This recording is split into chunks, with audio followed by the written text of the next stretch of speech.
Welcome to Burnout-Free Me, your success and well-being podcast. I'm Dr. Amy Grimm, and I am so glad you're here. Let's go from burnout to breakthrough together. Hi, friends. Welcome back to Daring DVM.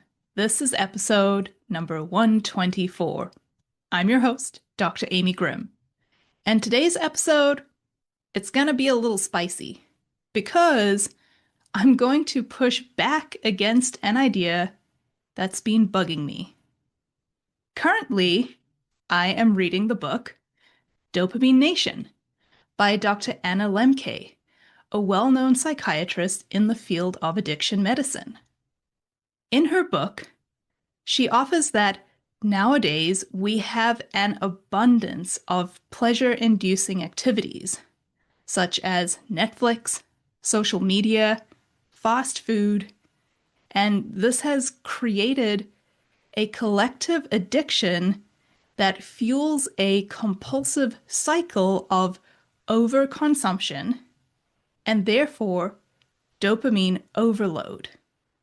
Her theory is that by chasing immediate pleasures, we create a surge of dopamine, which subsequently triggers a negative feedback cycle that shuts off dopamine production and sends us into a dopamine deficit. Deficits are terrible.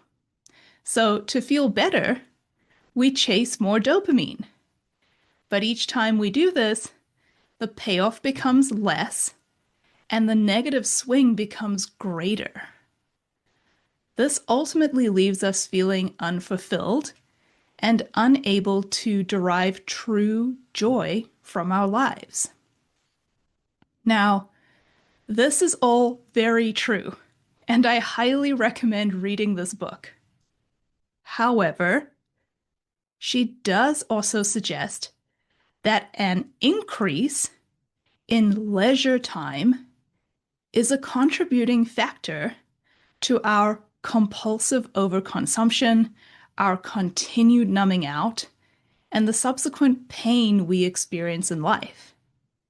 She argues that because we're working less than people did 150 years ago, we're bored and we're filling our time with things like video games, scrolling, and other endless dopamine hits. So I'm going to read you an excerpt from the book.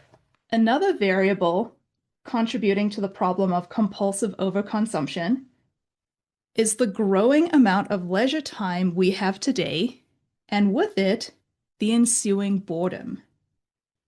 The mechanization of agriculture, manufacturing, domestic chores, and many other previously time-consuming, labor-intensive jobs has reduced the number of hours per day people spend working, leaving more time for leisure.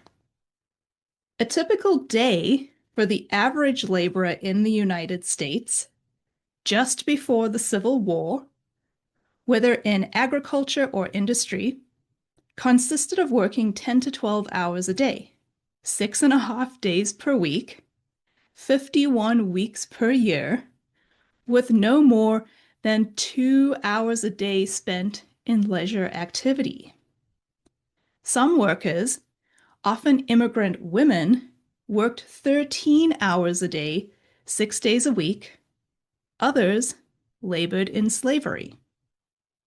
By contrast, the amount of leisure time in the United States today increased by 5.1 hours per week between 1965 and 2003. An additional 270 leisure hours per year. By 2040, the number of leisure hours in a typical day in the United States is projected to be 7.2 hours, with just 3.8 hours of daily work. The numbers for other high-income countries are similar. Now, Dr. Lembke is brilliant. I respect her work, but I don't agree with her take on this one. And I'm going to tell you why. Here's where I think she's wrong. More leisure time is not the problem. The problem is that we've been conditioned for generations to tie our self-worth to productivity. We've been taught that rest is lazy, that downtime is indulgent, that if you're not grinding, hustling, or proving yourself, you're falling behind.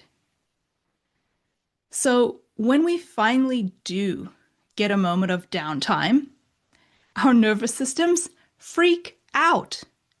It feels unsafe to just be. We don't know what to do with ourselves. We don't know how to rest, relax, or enjoy without turning it into a performance. Just think about the phrase, work hard, play hard.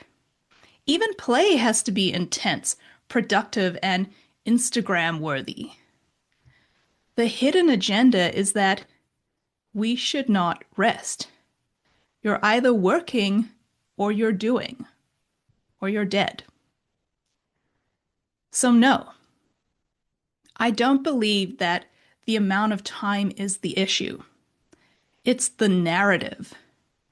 We don't know how to use our time in healthy ways.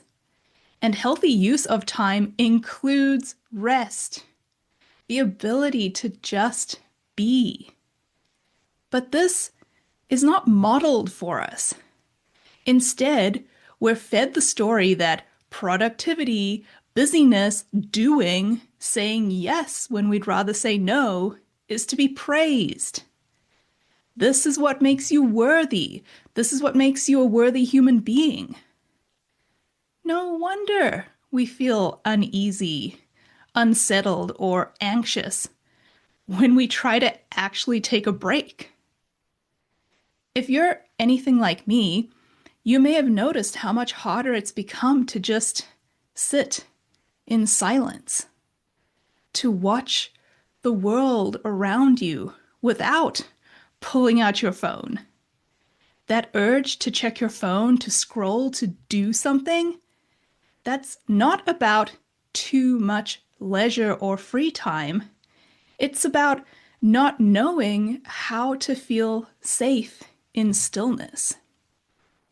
And this is so important because if our leisure hours are expected to increase by the year 2040, which I love the sound of, and also I'll believe it when I see it, that means the need is greater than ever for us to learn how just to be ourselves.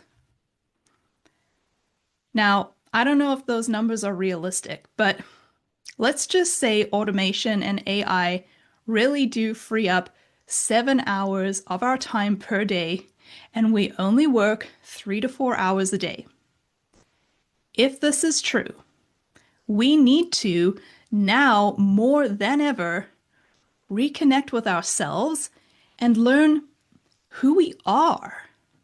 Learn what our values are, what we appreciate, what hobbies we like, what lights us up, how we love to spend our time, who we love spending time with, outside of being productive.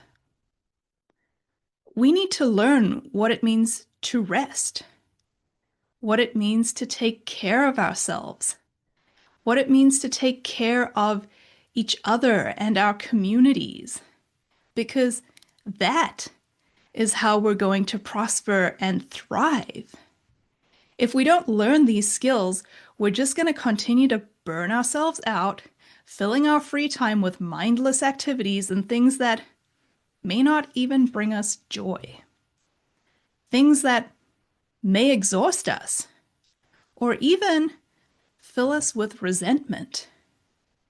If we don't learn how to rest, how to process our emotions, how to connect with ourselves outside of productivity, those extra hours are not going to feel like a gift. They're going to feel like a burden. More free time doesn't magically equal more freedom. And I think this is the problem Dr. Lembke is describing, but I don't think she's interpreting it through the correct lens. Think of it like this. Imagine having all the free time you could possibly want, but still not knowing how to say no. Still filling your calendar with things you don't want to do. Still doing things that drain you. Imagine not knowing enough about yourself, your likes and your desires to fill your cup. So instead, you feel bored and continue to distract yourself through scrolling on social media because sitting in quiet feels unbearable. Imagine not knowing how to set boundaries. So even though you have the literal time available to you, you still end up not living a fulfilling life because you are people-pleasing, still living your life for somebody else's approval. That is not freedom. That's just a different flavor of burnout. And this is why I do the work I do, helping high achievers like you reconnect with yourself, feel safe in your own skin, learn to rest, to set boundaries, to know what lights you up outside of work. This is why this work is so important. Because true leisure, true rest, isn't just about time. It's about worth. It's about knowing you don't have to earn your existence. You don't have to prove your value every second of the day. You're allowed to just be. So no, I don't think the problem is that we have too much leisure time.